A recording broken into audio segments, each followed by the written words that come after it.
Hello, everyone, and welcome back to Classic Comics and another live stream. Thank you for stopping by. For those of you who watch during the stream and those who will also watch on a rewatch. Now, of course, I wasn't here last week. I had other commitments that took me away for a little while, but I haven't done that. There's some stuff I wasn't able to cover, so tonight's going to be something of a grab bag. I'm going to be covering a lot of different things. So why don't we just go ahead and start with Shazam, since that just started, and my review of Shazam is available on my channel. So I encourage you to check that out. But apparently, it's not doing too well right out of the gate. Let me bring this article up. I've got an article here in the Hollywood Reporter.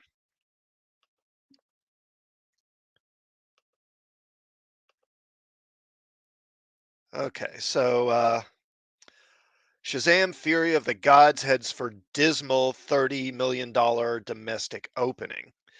The, the sequel's opening would mark one of the worst starts for a title in the DC cinematic universe, including those released during the pandemic. So that's not good. All right, so DC and New Line Cinema's Shazam Fury of the Gods is feeling scorned. The movie opened to 11 million on Friday, including 3.4 million in previews for a projected weekend debut of around 30 million.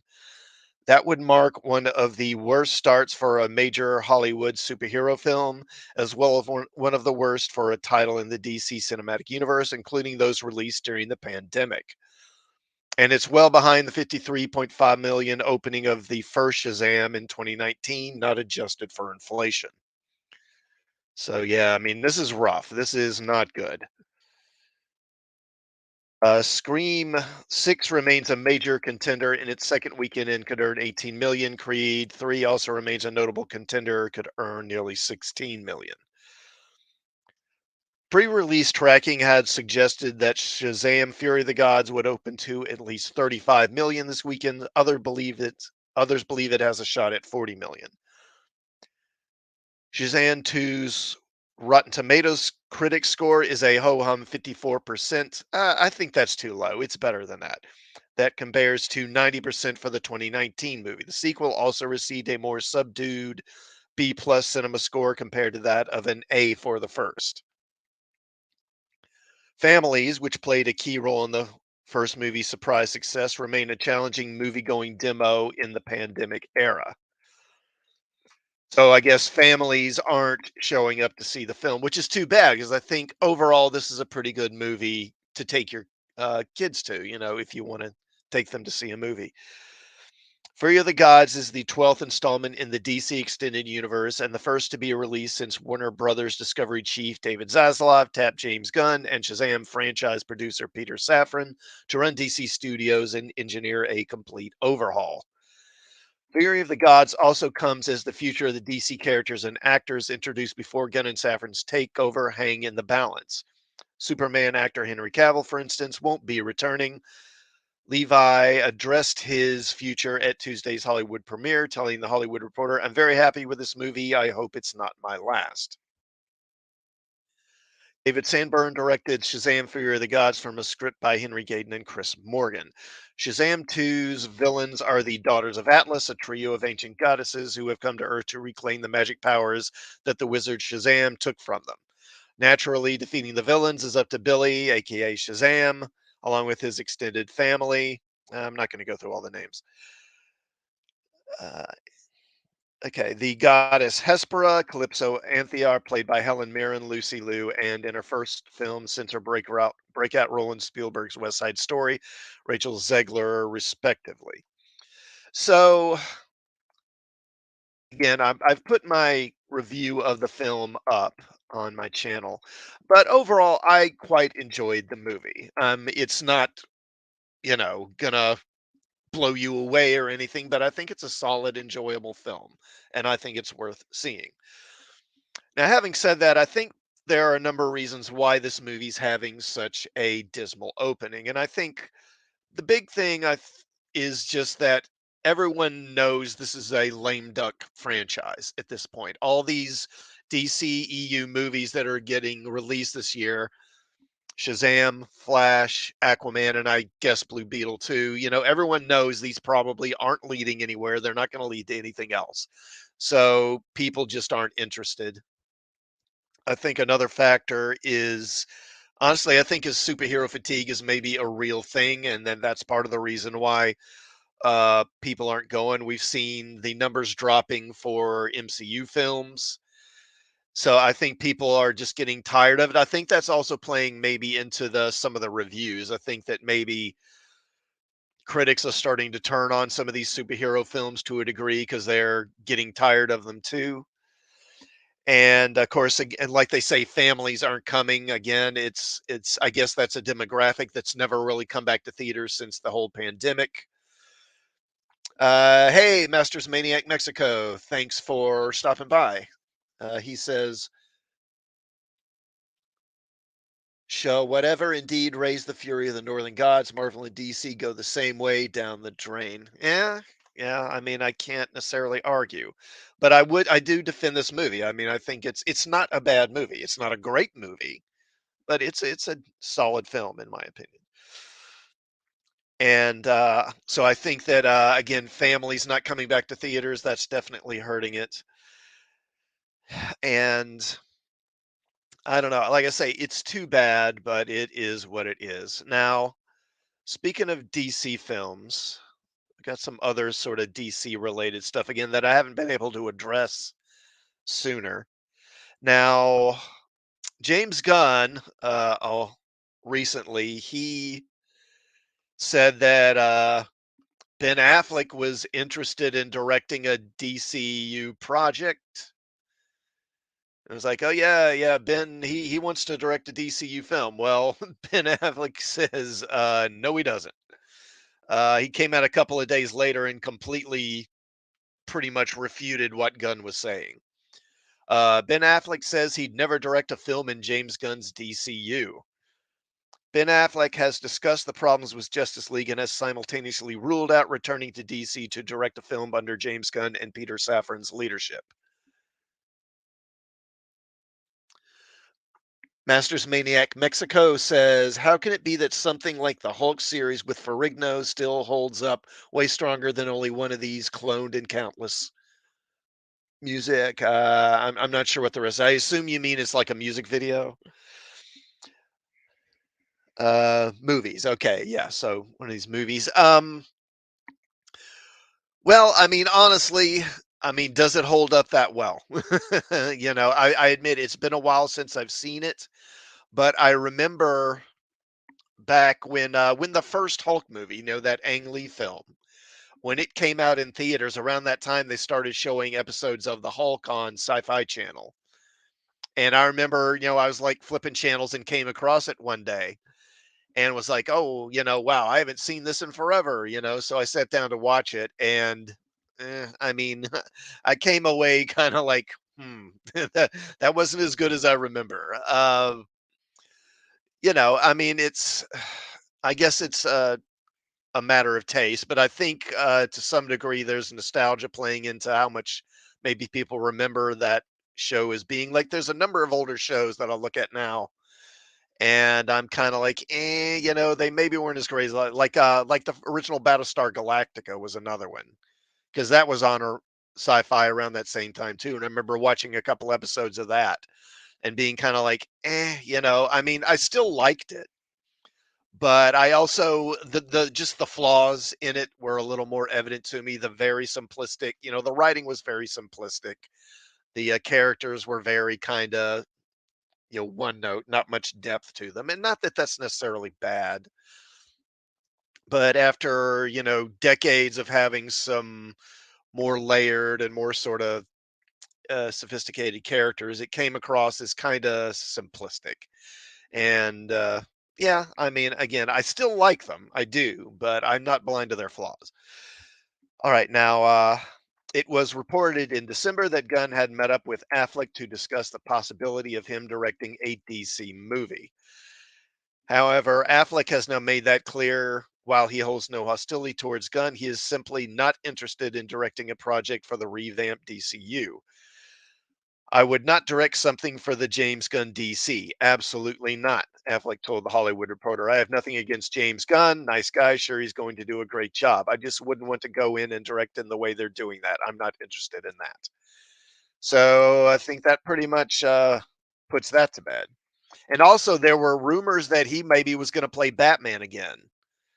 In that in maybe in that Batman movie, with Damien, the Damien Robin, or maybe something else.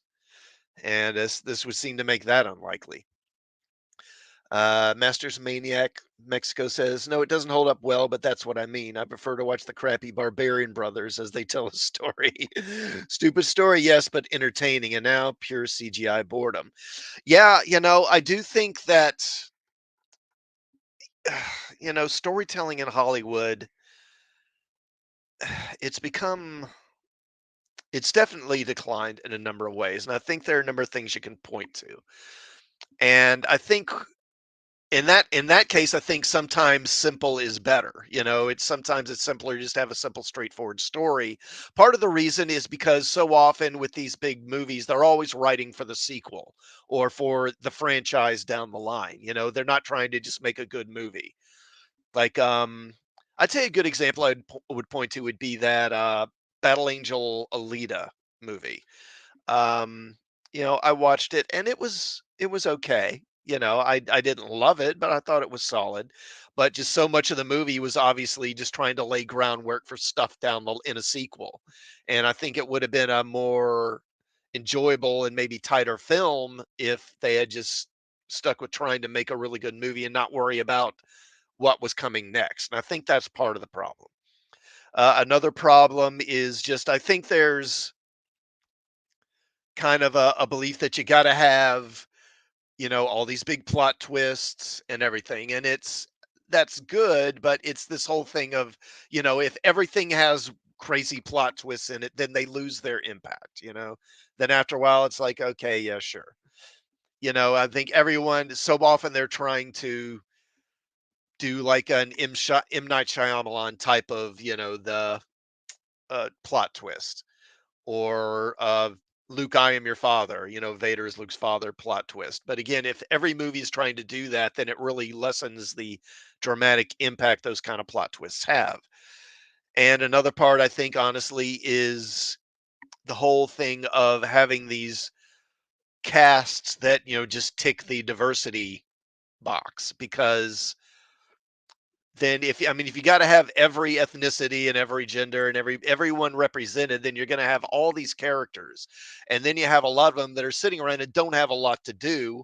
So then you have to take the plot through all these twists and turns to justify the involvement of these other characters, and it winds up with a plot that kind of meanders and really doesn't need to be as long as it is, and it makes for a movie that's just kind of not satisfying. I think Ant-Man has that problem because they had to find stuff for Janet to do, stuff for the daughter to do, stuff for Hank Pym to do. When honestly, they could have just maybe had that movie be Ant-Man and the Wasp, and it probably would have been just as good, if not better. Okay, so back to the article now. The reason behind his decision to step away from directing in the DCU seems to be, at least in part, due to the experience he had on Justice League. He explained some of the issues they faced with the production and how he felt coming away from it. You could teach a seminar on all the reasons why this is how not to do it, Affleck said of the experience, ranging from production to bad decisions to horrible personal tragedy, and just ending with the most monstrous taste in my mouth. The genius and the silver lining is that Zack Snyder eventually went to AT&T and was like, "Look, I can get you 4 hours of content." And it's principally just all the slow motion that he shot in black and white. And one day of shooting with me and him, he was like, "Do you want to come shoot in my backyard?" I was like, "I think there are unions, Zach. I think we have to make a deal." But I went and did it. Affleck confirmed that Zack Snyder's Justice League is his highest rated movie on IMDb, but the entire experience took a toll on him personally, and he found that he lost interest creatively, so he has ultimately decided to take a step back from the superhero genre. All of a sudden, I was getting congratulated for the bomb I'm in, he said, but I was going to direct a Batman, and Justice League made me go, I'm out. I never want to do any of this again. I'm not suited. That was the worst experience I've ever seen in a business which is full of some shitty experiences. He added, you want to go to work and find something interesting to hang on to rather than just wearing a rubber suit. And most of it, you're just standing against a computer screen going, if this nuclear waste gets loose, that's fine. I don't condescend to that or put it down, but I also got to a point where I found it creatively not satisfying. Also, just you're sweaty and exhausted. And I thought, I don't want to participate in this in any way. And I don't want to squander any more of my life, of which I have a limited amount. So life is too short, he's basically saying. With or without Affleck, the new era of the DC is moving forward. Gunn and Safran have already laid out the roadmap for Chapter 1, Gods and Monsters, which is effectively the first part of their master plan. Superman Legacy will be directed by Gunn and will be one of the first titles officially released under Chapter 1 in July 2025, followed by Matt Reeves' The Batman Part 2 in October of that year.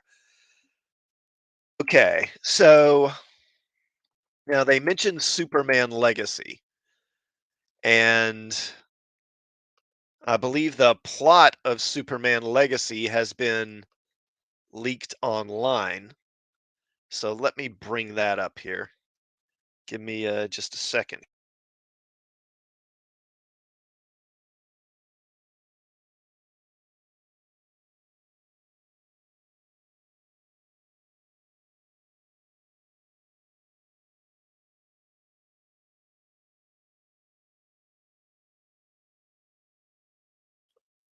All right, here we go. All right, so this is from Bounding into Comics. For synopsis for Superman Legacy, directed by James Gunn, released, brings back truth, justice, and the American way motto. So Warner Brothers just released the official synopsis for the reboot Superman Legacy that wipes the slate clean for the Man of Steel in the new DCU, brought to us by co-CEOs James Gunn and Peter Safran. Dealing with a younger Superman not played by Henry Cavill, Legacy summary has something that will please fans. Synopsis as follows, brings back the tried and true motto Superman is renowned for. Superman Legacy tells the story of Superman's journey to reconcile his Kryptonian heritage with his human upbringing as Clark Kent of Smallville, Kansas. He is the embodiment of truth, justice, and the American way, guided by human kindness in a world that sees kindness as old fashioned. Gunn, who is now attached to direct, yeah, and that's another thing is that Gunn is going to direct this thing, teased what will shape his Superman in a Twitter update. A bit less than a year ago, I saw a weigh in many ways centering around Superman's heritage, how both his aristocratic Kryptonian parents and his Kansas former parents informed who he is and the choices he makes. And then they got a couple of tweets here. It has been a long road to this point. I was offered Superman years ago. I literally said no because I didn't have a way in that felt unique and fun and emotional that gave Superman the dignity he deserved. Then a bit less than a year ago, I saw a way in many ways. Okay, well, I already quoted that tweet. Gunn added he initially didn't want to direct, but finally caved to the pestering of Safran and others. So I chose to finally take on writing the script, but I was hesitant to direct despite the constant pestering and others, Peter and others, to commit. Currently, however, he's ready to go up, up, and away. Additionally, Gunn hopes his movie will be a four-quadrant film that should speak to everyone in the world. Safran is co-producing and calls Superman Legacy the start of their DCU. Beyond all that, we know next to nothing about the story, but the speculation is roaring. One theory seeks to frame the film within the larger shared universe being built. Direct posits Gunn and Safran may borrow from the Joe Kelly story, What's So Funny About Truth, Justice, and the American Way, a tale introducing the elite. Gunn could take the opportunity to bring the authority to the big screen, a group that is coming to the DCU and a major inspiration for the elite. Yeah, I was wondering about that because I had the exact same thoughts. So this writer Joe Kelly wrote a story back in the late '90s. What's so funny about truth, justice, and the American way? And this was at a time when the authority was really becoming popular in comics, and of course they were a much darker, sort of more violent uh, group of anti-heroes. I almost hesitate to call them superheroes, but anti-heroes. And that sort of storytelling was becoming increasingly fashionable, and there was always talk of Superman being sort of outdated. And he did this story to sort of push back against that. And he introduced this group of characters called the Elite, who were obviously sort of inspired by the Authority, who sort of show up and they take measures that Superman is opposed to. And eventually, at first they're just sort of condescending and mocking to Superman, but eventually they see him as a problem and start targeting him. Uh, J-Man says the Barbarians has a great story. Well, I'm not going to argue. I'll put it that way. By the way, J-Man, I mean to watch your review of Shazam. I just haven't gotten around to it, man. I've been so busy. I meant to watch it yesterday, but I wound up taking so much longer to get my review up. I didn't even post my review till almost 1 a.m. But I'm gonna watch that here soon. And thank you for stopping by. But so I had been wondering, with James Gunn obviously very keen to bring the Authority in, I wondered if he might substitute the Authority for the Elite, since the Authority was the inspiration for the Elite in the first place, and have them show up in Superman Legacy again to sort of contrast his sort of old-fashioned, sort of kinder and more measured way of dealing with criminals or with bad guys than what the Elite does. And I wouldn't be surprised if that's the case. And another thing, let's just talk about this for a second. So, I mean, I for the most part, what I like hearing about what James Gunn is doing with Superman and the direction they're taking him. Like you see him on Twitter, and he's got like a copy of Superman, All Star Superman, on his desk. And every article about the Superman Legacy movie has illustrations from All Star Superman in it. So it seems pretty clear that that story is influencing this considerably. And that's all well and good, but and and James Gunn in a way almost says it as well, that he doesn't have a good feel for Superman himself. That's part of why he was hesitant to do the story in the first place. But I worry that what they're going to wind up doing is they're going to take Superman too far in the other direction, too far away. They're going to overcompensate too far away from what Snyder was doing and making him honestly just kind of too much of a wimp and too much, I don't know, milk toast, for lack of a better term. I just feel like they're going to have him set up to get his ass kicked a lot. I think if he goes up against the Authority, they're just going to kick the crap out of him. Another thing I also think is he's probably, they've already talked about Supergirl. That's going to come at some point after Superman Legacy, and how she's going to have this sort of harsher background. And even in the description, I don't remember the exact wording, but how they described it is how, she didn't grow up in Kansas with loving parents. She's going to grow up and have this much harsher experience. So J-Min says it would make sense since it's legacy, which is what All-Star is kind of like, leaving his legacy. Superman better not get beat up. Well, I think that's what's going to happen. I mean, and I think after that first Supergirl movie, you're going to see a movie where he and Supergirl are going to meet and they're going to conflict. They're not going to get along because, again, she's going to be, in a way, kind of like the Authority. She's going to be kind of harsher and more quick to violence and stuff like that. He's going to take objection to that. And then at some point, they're going to come to blows. And I'm going to predict it right now. When they fight, Supergirl's going to kick the crap out of him. Now, I'm not going to say that she's going to kick the crap in him and that she's going to win. They will fight, but you know how when superheroes fight, they don't always fight to a conclusive finish. But then some threat or some problem will appear, and then they'll work together to resolve that and stop fighting. but I guarantee you, when they fight, she's going to have the upper hand, and you're going to come away with the impression that she was beating him up, and that if they won, if they fought to a finish, she would win. I'm going to predict that right now. But we'll see. All right, so let me go ahead and stop sharing that article. What do I have next here? I think I had another DC related. Oh yeah, okay. So of course we got the Flash movie coming out later this year, and this was a story I thought was interesting. So Grant Gustin, the star of the Flash TV show, apparently he may be appearing in the Flash movie. So a new rumor suggested the possibility that Grant Gustin could appear in Ezra Miller's upcoming The Flash. The star of June's The Flash feature film is shrouded in controversy, having recently pled guilty to felony burglary charges. As such, conversations about potentially replacing them in the film or in future projects have reportedly taken place. It regarding the Barry Allen of the small screen, the CW's The Flash just began its final season, indicating the end of Gustin's time as the Scarlet Speedster. However, according to new rumor, it might not be the time for DC fans to say goodbye to Gustin just yet. Media YouTuber John Campea revealed in a recent video there's a possibility that Grant Gustin will replace Ezra Miller in June's. Okay, well, I don't buy that. He's not going to replace. When was this done?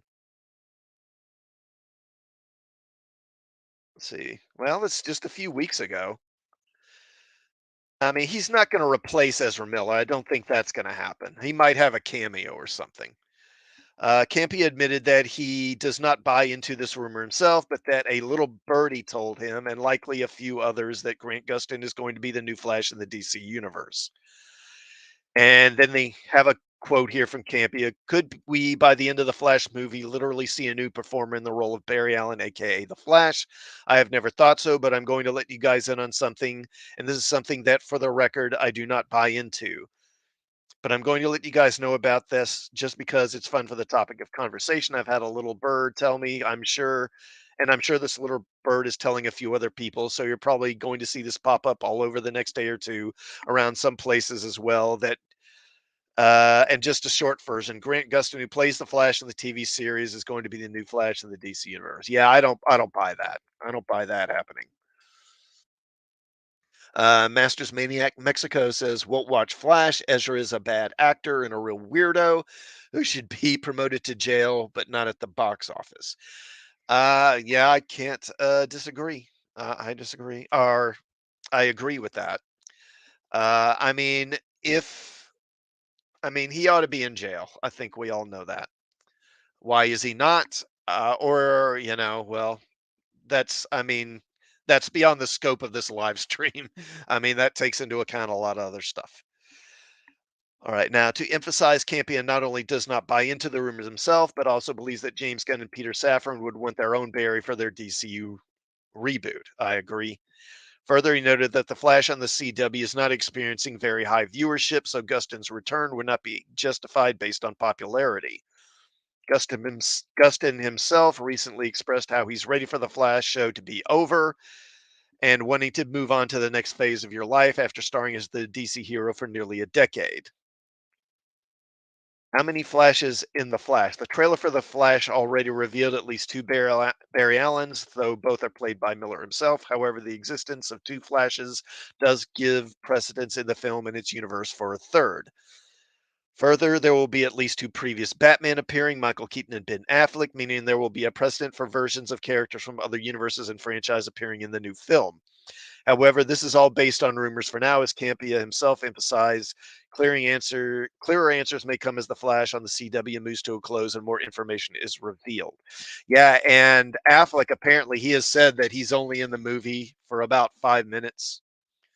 So obviously his role isn't going to be very big. My guess is that what we've seen in the trailers is pretty much it for him in that movie. Now, another thing, just when you thought the Snyderverse was dead, So Zack Snyder apparently has been teasing online that he and Cavill are going to work together again, and it might be on a Superman project. So this article, Henry Cavill back as Superman after all. Snyder posts more cryptic messages online, this time with an image of Henry Cavill as Superman. Zack Snyder is building hype for a mysterious DC related event or project he has in the works, and apparently Henry Cavill is involved. Snyder posted an image of the actor in the Superman suit on his Vero account with a cryptic message about life being a cycle and the dates April 28th, 29th, and 30th. Snyder posted an image of his on his Twitter earlier this week that featured similar messaging with a dark side voiceover. And what is this? So Zack Snyder's Henry Cavill post also contains the acronyms MOS, BVS, and ZSJL, which presumably refer to his Snyderverse DC films, Man of Steel, Batman vs. Superman, Dawn of Justice, and Zack Snyder's Justice League.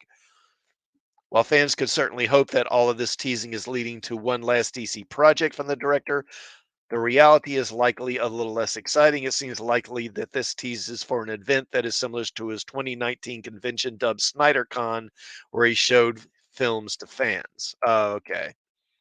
So maybe he'll just do some kind of online thing where he shows those films for people. This could be Zack Snyder's way of saying a final goodbye to Snyderverse fans and the DC characters he helped introduce, like Henry Cavill's Superman, Ben Affleck's Batman, Jason Momoa's Aquaman, Gal Gadot's Wonder Woman, Ray Fisher's Cyborg, and Ezra Miller's Flash. Uh, if it turns out to be a Snyder DC convention, fans will be able to enjoy these films on the big screen again before the James Gunn and Peter Safran takeover fully kicks in. While there's a remote possibility this could be leading to a new Superman project from Snyder, it seems unlikely. When James Gunn and Peter Safran took over the newly dubbed DCU, it made pretty clear that founding pieces like Zack Snyder and Henry Cavill would be removed from the board. With Gunn planning on kicking off what he's calling Chapter 1 Gods and Monsters with a brand new Superman film, it seems unlikely they would muddy the continuity waters with an unrelated project. While the DC Elseworlds projects could hold space for creatives like Snyder and Cavill, there has been nothing up to this point to indicate Gunn has any plans of migrating them or integrating them into the Elseworlds fold. DC Elseworlds, well, I won't go into all that. We know what Elseworlds are. If you are one of the diehards who prefers Zack Snyder's version of the DC film and Henry Cavill's version of Superman, it seems you might at least get a chance to celebrate their contribution if this event comes to fruition. Nothing has been confirmed yet, and Snyder will probably continue to drop teases leading up to the dates he listed in his posts. We'll keep you up to date on any new hints that he decides to drop. Okay, give me just a moment here.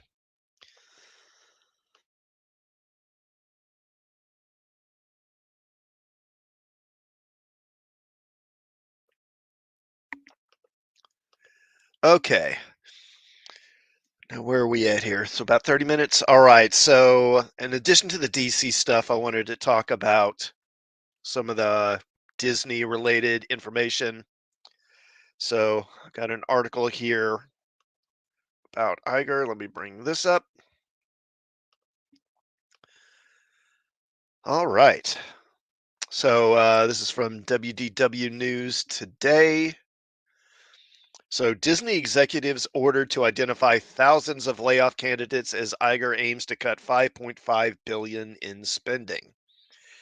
And I did a video on my channel a while back about how Hollywood is basically broke because all these studios have, gone all in on streaming over the last decade, basically, and spent massive amounts of money to get these streaming platforms up and running, and then billions more trying to create content in order to lure subscribers in.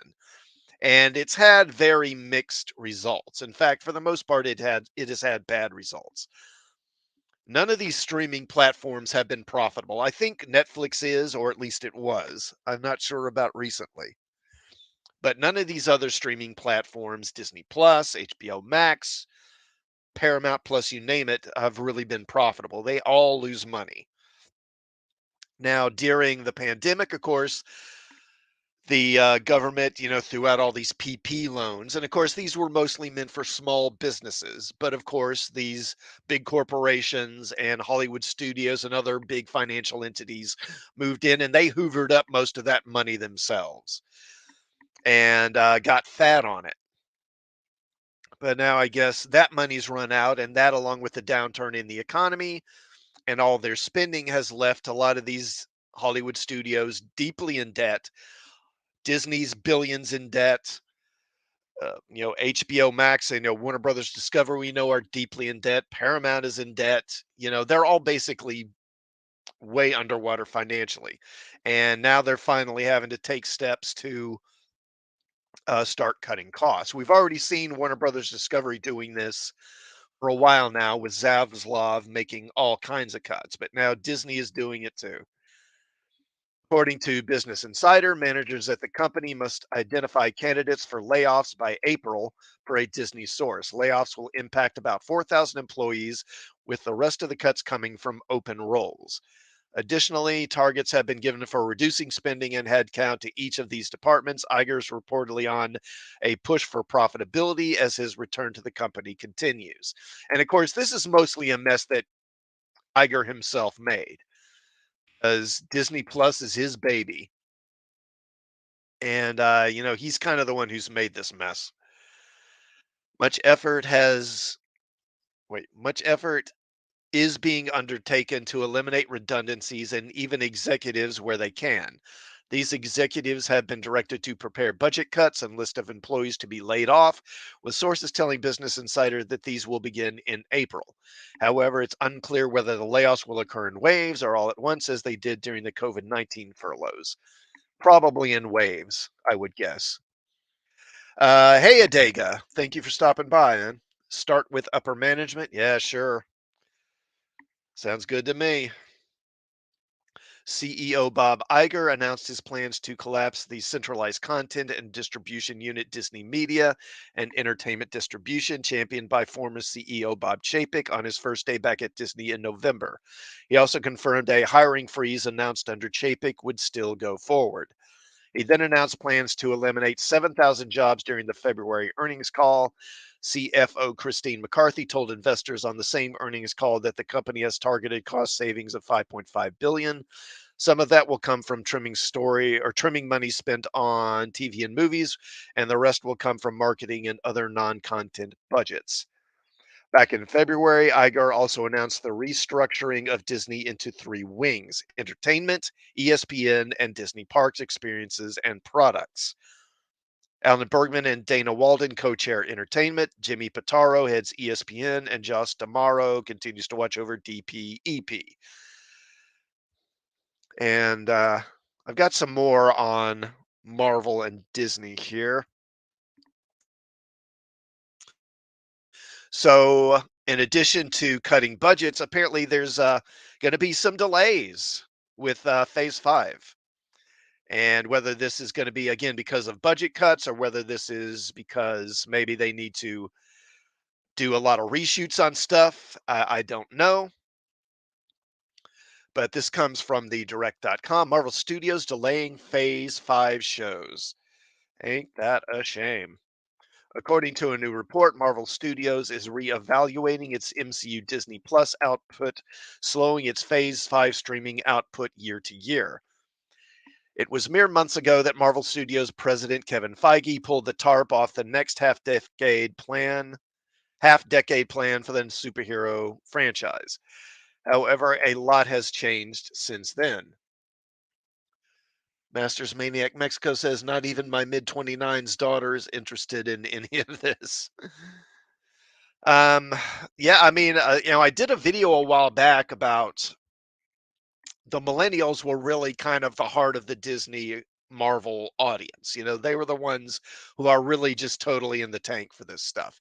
The Gen Zers aren't so much, I mean, they like it, but they don't love it. So I don't know. Would 29 would probably be Gen Z, wouldn't it? I'm not sure.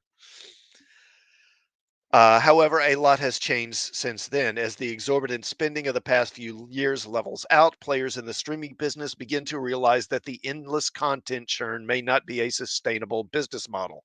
Yep, I mean, that's what we're talking about.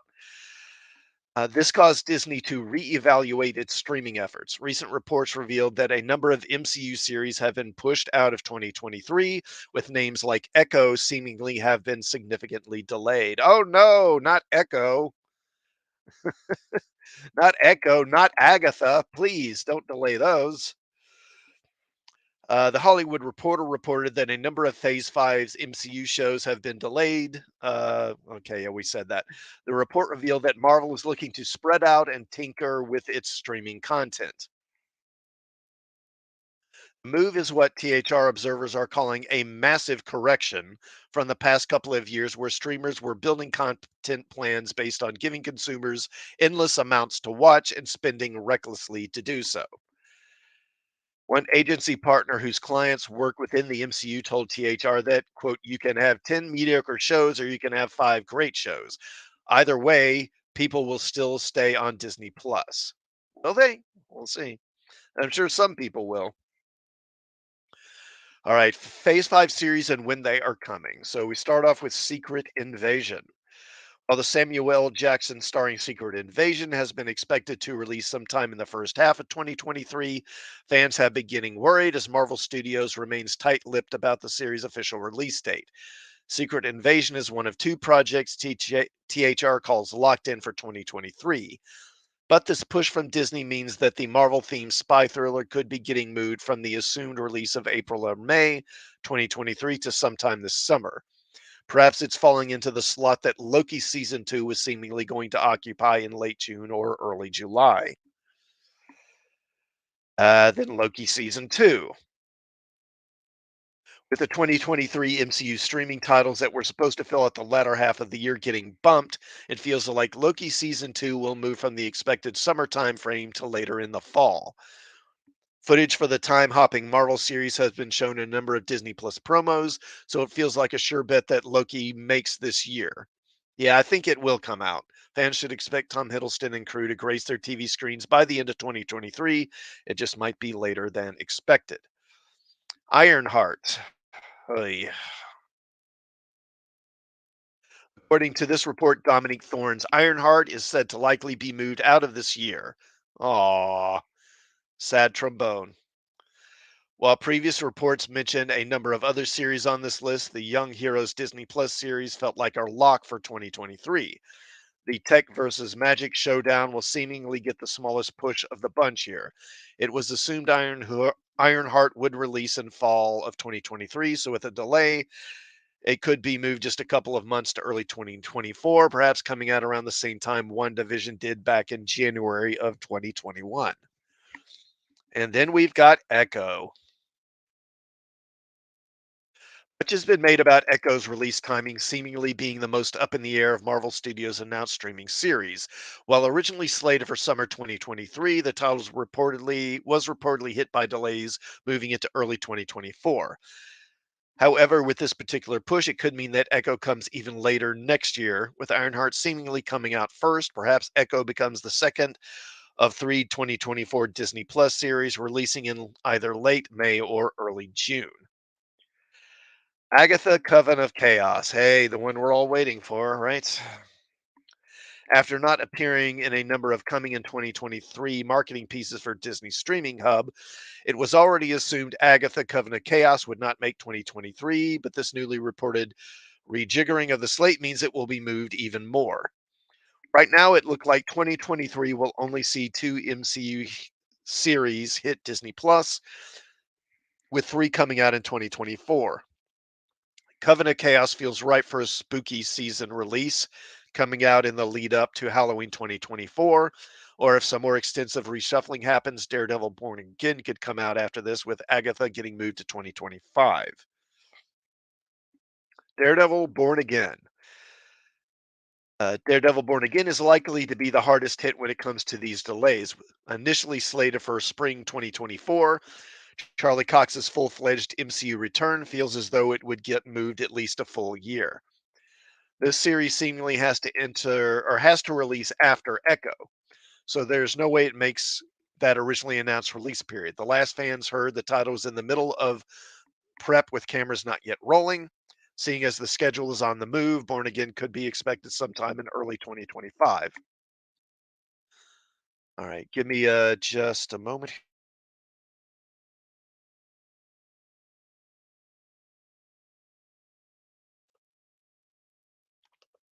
Okay.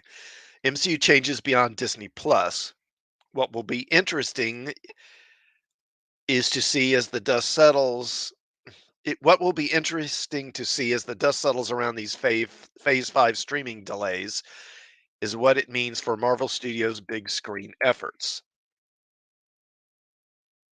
Marvel has been clear that these Disney Plus series are just as important to the greater MCU narrative as its theatrical projects, despite what some fans may say. I don't believe that. I think that's just marketing. So shifting things on one side of the franchise without doing anything on the other seems unlikely. This means that the theatrical slate leading into Avengers Kang Dynasty and Avengers Secret Wars feels primed and ready for a similar push at the hands of Kevin Feige and CEO Bob Iger. I mean, I think some of them are important. Like, I think the Loki one has some importance, but beyond that, I don't think the others are really all that important, to be honest. Masters Maniac Mexico says Loki was not only extremely bad, but also respectless and highly disrespectful towards the my northern culture. Um, I guess you mean like Scandinavian culture or Nordic culture, right? Or what would you think if the Danish go and make Jesus a gay just for fun? It was one big offense, stupid and incongruent and unacceptable. Yeah, I mean, well, to be fair, it's not like the Marvel version of the Norse gods has been that close to, the actual folklore. But I mean, the problem I have with the Loki series is just that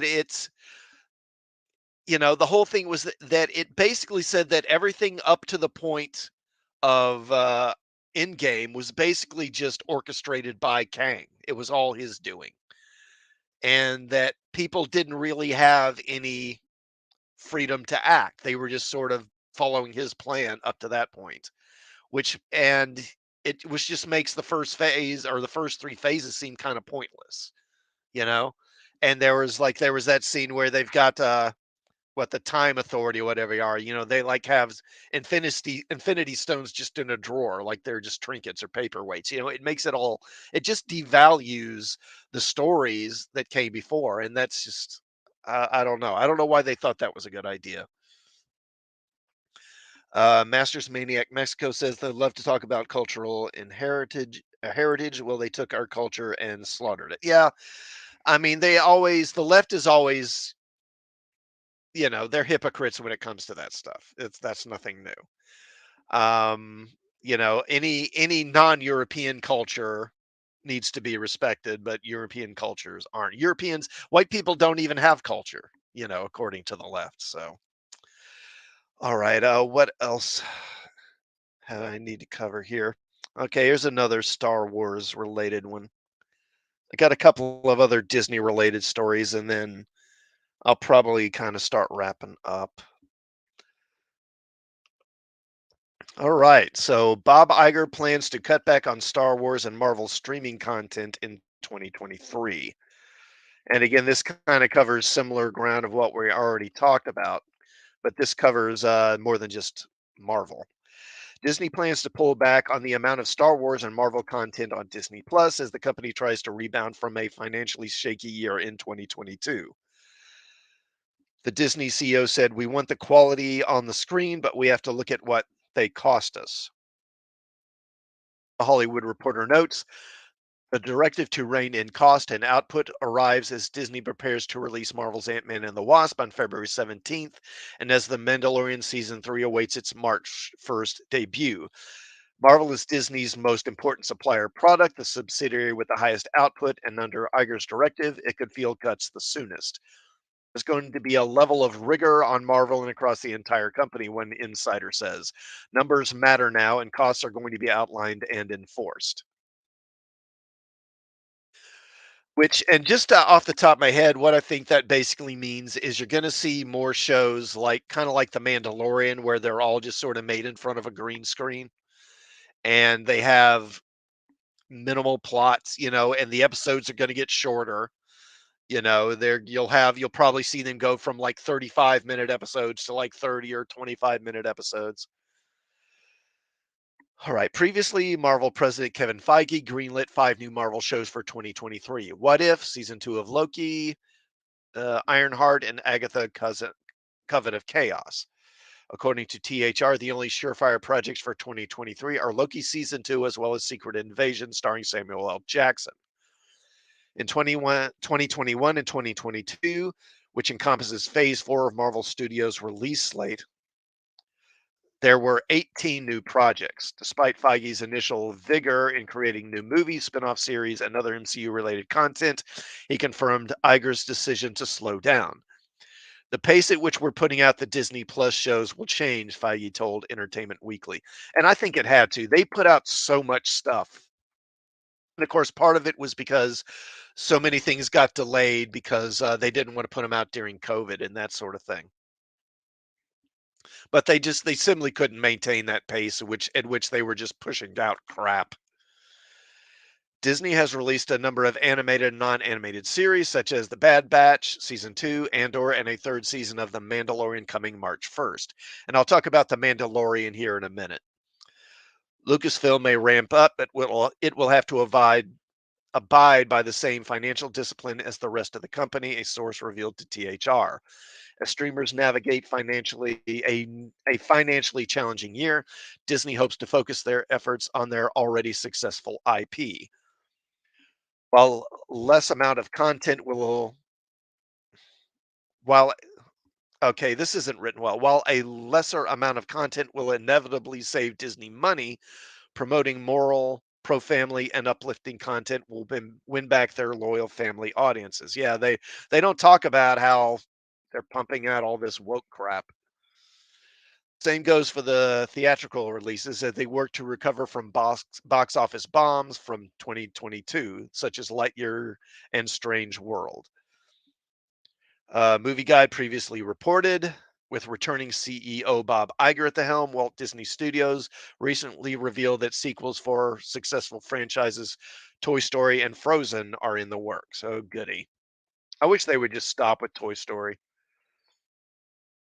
The company also announced a sequel to 2016 Zootopia to round out their upcoming slate of animated projects. After Iger took over as CEO, the former Disney exec made it clear that Disney would return to its creative style that made its brands like Toy Story and Frozen profitable. We are leaning into our unrivaled brands, Iger said on a recent earnings call. After 2022 box office bombs Lightyear and Strange World, Iger and Disney hope to course correct by returning to what fans love: moral, uplifting, and family-friendly animated adventures. Yeah, we'll just see about that. Okay, so Mandalorian. Let's talk about that for a minute. Mandalorian started its new season at the beginning of the month, and so far it doesn't seem like it's going so well. All right, so this is from movieweb.com. Master of Maniac Mexico says, wow, that's creative. More Toy Story and Frozen, stolen from the Brothers Grimm. Yeah, I mean, and that's another thing, is they borrow from all these European folk tales and then they want to, race flip them. All right, now The Mandalorian sees a huge drop in viewers for season 3 premiere. The Mandalorian season 3 debut logged disappointing viewer numbers, but there is more to it than a simple drop in interest. The Mandalorian may have been getting a lot of attention online since its return to Disney Plus, but new figures suggest that viewership of the Star Wars series has drastically dipped from the premiere of season 2. The third season of the popular show has just put out episode 3, but according to figures released by Samba TV, the first episode of the season got off to a very weak start, when compared to the record-breaking season 2 performance. Mandalorian has become a banker for Lucasfilm, delivering something that many of the franchise's recent movies had failed to capture. However, despite the first two seasons recording some of the highest audiences for Disney Plus, the latest season's return has fallen behind not only the previous season, but also the premieres of Obi-Wan Kenobi and the Book of Boba Fett. On the upside, the debut. Okay, excuse me a moment here. I need to take a drink of water.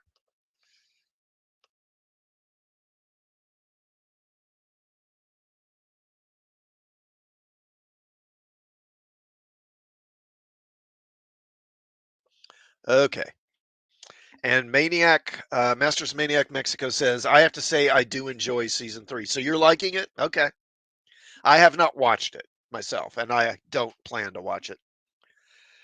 I'll talk about that and my opinions on The Mandalorian when I'm done with the article. So, Mandalorian has become a banger for Lucasfilm, delivering something that many of its franchise's recent movies have failed to capture. Okay, I've already read all this. Never mind. Okay, so while Disney Plus does not reveal specific viewer numbers at the moment, Samba TV's data has shown that The Mandalorian's third season debut was watched by just under 1.5 million households in the US.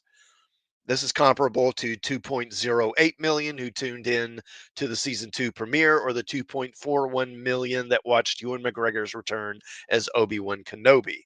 What makes this all the more disappointing is that the trailer for season 3 became the most viewed trailer. Did you know that water? Whoa. Sorry about that. Is that the trailer for season 3 became the most viewed trailer for any Star Wars Disney Plus series ever. What has caused the slump in viewership? There are always complaints about various franchise fatigues starting to creep into some Disney properties. Most frequently, it is the MCU that comes under fire for releasing too many shows and movies in a short space of time. But that is also often applied to Star Wars.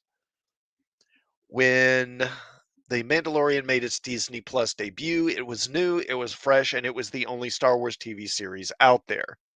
In the years since, Lucasfilm has released a number of animated shows along with live action series, The Book of Boba Fett, Obi-Wan Kenobi, Andor, and the promise of more to come in the form of Ahsoka and the Skeleton Crew. However, there's another factor to be considered that may explain the low viewership of The Mandalorian's third season. There is choice of a release date for a start. Both of The Mandalorian's previous seasons arrived towards the end of the year and made their debut on a Friday rather than a Wednesday. Yeah, I mean the first two seasons both premiered like in early December, didn't they? I think they did. This means that they capture a 4-day date included a weekend when many people were likely to be watching TV. When it comes to a comparison between season 2 and season 3, the greatest difference is that season 2 premiered in October 2022. Okay, October, when much of the world was in COVID lockdowns, which saw huge increases in viewership. This is a big reason why the latest figures are not really anything to worry about, as more long-term numbers will likely show that The Mandalorian is still as popular as ever. I don't know about that. So my thought on this is, I watched the first 2 seasons. Now, I don't have Disney Plus, but I had a friend who would let me watch it, and I did reviews for it, but I have 0 interest in watching season 3. I'm kinda done with it. I'm tired of Baby Yoda, honestly. I'm tired of him. The gimmick has grown old with me, and, I mean, Disney has just done so many things to aggravate me and piss me off that I just don't wanna support anything they're doing anymore. And honestly, the show is boring. It's kinda boring. I mean, every season, it's like it has, like, 8 episodes and maybe half of them are decent, you know? Most of them are just marking time. Someone described it, that, the episode of the first season was like cutscenes from a video game where it's just the character gets an assignment, go here and get this thing, on a side quest so that you can do this other thing. And that's a lot of what The Mandalorian has been or has felt like. And I'm just not interested in watching it anymore. Masters Maniac Mexico says season one was good, season two was utter crap, and scared away the folks. I mean, I didn't think there was that much difference between the first two seasons. Personally, what alienated me personally was this tremendous bait and switch they did with Luke and Baby Yoda. So, when Luke was brought in, there was a lot of talk about how Ahsoka was coming, and there was going to be an Ahsoka series, and there was this, and of course Ahsoka appeared in that season two of Mandalorian too, and they sort of teased Thrawn. And I was reading stories about how they were maybe through these Disney streaming shows, they were going to do some storyline involving Thrawn. I think what they're going to do is they're going to adapt the Thrawn trilogy, the Timothy Zahn trilogy of books, which were the original sequel trilogy. When they were released, what fans were told is this is it. This is canon. This is episode 7, 8, and 9. And they're going to do an adaptation of that, but it's not going to be Han, Luke, and Leia. It's going to be the Thrawn trilogy, but with Ahsoka and Mandalorian and Baby Yoda. And I'm just not interested in that. But I thought Luke would be involved. So when they had Luke arrive and take Baby Yoda away, I was really kind of impressed because Baby Yoda is obviously the most popular part of this show. He sells the show, really, not the Mandalorian. So to have them take Baby Yoda away, I thought was a really gutsy move, a really bold move by Disney to take away the most popular character like that, and I was impressed. But again, I thought that Luke and Yoda, Baby Yoda would then, or Grogu, whatever you want to call him, would be appearing maybe in Ahsoka. But then, of course, we'll get Book of Boba Fett and, you know, Baby Yoda, Grogu just winds up back with the Mandalorian. And so the whole thing to me just feels like it was a bait and switch. That whole thing of Luke coming in and taking Baby Yoda away meant nothing. It was just a tease. It was just, the ratings were down. Disney numbers weren't good. So they trotted Luke out, like jangling the keys, hey, hey, look at this. You like this, right? Remember this? And then took him away. And that really pissed me off. And that's part of the main reason why I'm not watching. But I think that for a lot of folks, I think Kenobi was maybe kind of the last straw, because they alienated, I think, older fans like me, fans of the original trilogy, with Last Jedi and with Rise of Skywalker, where they crapped all over those characters. Masters of Maniac Mexico says Fat Boba and the Vespa gang. No thanks. Yeah, that was such a joke. That stupid Vespa. Oh, God, whatever. Who thought that was a good idea? But yeah, so they kind of alienated the OT people with the movies. But I think Kenobi, that Kenobi series really alienated the prequel crowd. I think that alienated a lot of prequel fans and maybe drove a lot of them away. And I think that may be a lot of what is behind this. So I'm not convinced that what they say here that the Mandalorian's still popular and the numbers are going to come back or whatever. I'm not so certain of that, but we'll see. All right, so getting to about an hour, so we'll wind down here. We'll just do a little super team family blog to wrap it up here, just for kicks. And of course, if you've seen my live streams before, I assume you're familiar with Super Team Family Blog.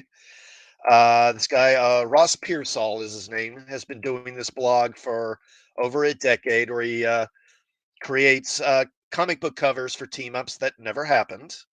And I believe we stopped off with Batman and the Rocketeer last time. So we'll move on here. So the next one, Batman and Sandman. In this case, the Golden Age version of Sandman, Wesley Dodds. And this is a cover from a Brave and the Bold issue. I don't remember Or actually, it's got Nemesis up there in the corner. So this was probably might have been Detective Comics, maybe. I'm not sure. But Batman and Sandman, and I'm not sure. That's a Jim Aparo cover, Batman. I'm not sure where the Sandman illustration comes from.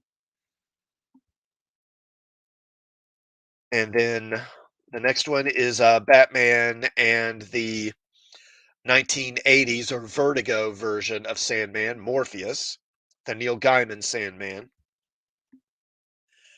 Dream of the Detective, and yeah, I'm pretty sure this is a Sandman cover, and then they've kind of photoshopped Batman into it, I think. Okay, and then a third one. So a series of Batman and Sandman team ups. And this is the 1970s or Bronze Age Sandman. And this version of Sandman was created by Jack Kirby when he came to DC in the 70s. And this is a character, it's unfortunate that this character didn't get more attention because it was pretty short-lived. His series didn't last very long, and not long after Jack Kirby left DC and went back to Marvel, and this character kind of got shoved off into limbo. He had a few appearances here and there. Like I remember there is a Justice League annual from the early 80s that he appears in. And he did appear in the Vertigo Sandman book at one point. But beyond that, he's largely a character that's been ignored. And it's too bad because I thought it was an interesting character that they could have done more with. All right, Batman and the Savage Dragon. And I'm assuming that's an Eric Larson image of Savage Dragon. And that's pretty sure that's Jim Aparo Batman, and I'm pretty sure that's Mike DiCarlo inking it too. I would bet money. Then Batman and Captain Action. Okay, so this is interesting. So Captain Action, as far as I know, was an action figure, a line of action figures. Let me read the caption here. So the Captain action figure must have come out just before my time because I don't remember ever actually seeing one for sale. I was, however, fascinated by the ads and would see in comics that I would see in comics and would read and thinking that it was a very cool concept. I mean, here was a guy who had the skills to impersonate Batman, Superman, the Phantom, Captain America, Aquaman, Sergeant Fury, the Lone Ranger, and more. Even back then, I thought it was cool that a character could cross so many company lines with all the rights issues involved. It's probably something that we would never see the likes of again. There's a great site featuring Captain Action celebrating his old and new adventures, captainactionnow.com. And this looks like that's a Brian Boland Batman, I'm pretty sure. As for this illustration of Captain Atom, I don't know. Kind of looks like Tom Cruise though, doesn't he? Okay, so Bat Batman and Mr. T. Interesting. Batman has taken on a new partner, whether he likes it or not. Let's go ahead and read the caption again. Mr. T was kind of like a superhero when he hit the scene. His larger than life personality and outrageous appearance made him feel like a comic book panel come to life. Yeah, I guess that's true. Plus, he had everything that comic book characters did: catchy phrases, flashy clothes, and appearances on primetime TV, Saturday morning cartoons, and cereal boxes. Don't forget movies. All while dispensing advice to the youth of the day on how to be a team player and upstanding citizen. I was just watching Rocky 3 the other day, and he really does such a good job in that film. Yeah, he's great in that film. I would love this YouTube clip that mixes the audio from that with visuals from the Mr. T cartoon and Super Friends. I'm tempted to play it, but I won't for I don't know. That might be a copyright thing.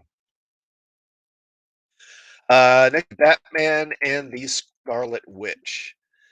So that's obviously an interesting team up. Again, another Batman, a Jim Aparo Batman. I'm not sure who did that Scarlet Witch. Maybe it might be Don Heck. I'm not sure. Then Batman and Giant Man, another Avenger, and that's And I believe this is a Jose Luis Garcia Lopez Batman. This is, I think, Jose Luis Garcia Lopez. He did a lot of house ads and house illustrations for DC characters in like the early '80s, late '70s, early '80s, and that's what one of these is, I believe. I'm not sure who did this Giant Man image. It's pretty good though. All right, Batman and the Secret Society of Supervillains. Okay, so what they've done here is this is a cover to an issue of Justice League. In the late '70s, there was one of those Justice Society, Justice League team ups, and that had them fighting the uh, Injustice Gang or Injustice League, or whatever you want to call them. And again, this Injustice Gang was a combination of Earth 1 and Earth 2 villains because, of course, this was pre Crisis. Um, and in the original cover, there was like a big screen up here with images of superheroes, and Killer Frost was like using her ice power to X them out, drawing X's through the heroes, presumably the ones they've eliminated. The Secret Society of Supervillains was a series that ran. Oh, I didn't mean to do that, but that ran on DC at DC in the late '70s, and it was kind of a cool series, because it kind of focused on the villains. It didn't run very long though. All right, Batman and the Silent Knight. Now, here's an odd pairing. I'm not even sure how this would happen aside from time travel. Because as far as I know, the Silent Knight was a character that existed in the Middle Ages, not in the modern day. All right, Batman, Batman and the Silver Surfer, and I'm pretty sure that's a Ron Lim Silver Surfer there. I'm not sure where this Batman image comes from. It looks like he's doing the Batusi or something. That would definitely be an interesting pairing, the two of them. All right, Batman and the $6 Million Man. With the Bionic Woman and Ace the Bat Hound. Keep it quiet, don't wake Bigfoot. I wonder what his idea was for this one. So, the $6 Million Man was probably the first live action superhero show that I ever watched.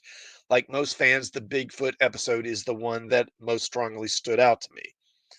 I love the strengthened jumping sound effects they used, but even as a kid, was frustrated that they chose to use slow motion to indicate super speed. That never made sense to me. The $6 Million Man was one of the cooler action figures out there and got a kick out of his bionic eye and the flesh that rolled away to reveal the circuitry underneath. Yeah, a lot of kids in the '70s like that stuff. I was definitely one of them. And then, so the last one for today will be Batman and Son of Satan. And Son of Satan's really a pretty cool Marvel character, kind of underrated. I believe so. This is probably a Brave and the Bold cover, and they've taken the son. I believe the Son of Satan comes from an issue of the Defenders because he was a member of the Defenders for a pretty good while, and I think that's where this comes from. That would be a pretty cool team up, though. All right. Okay. So I've been going for about an hour and 15 minutes. I think we'll go ahead and wrap it up there.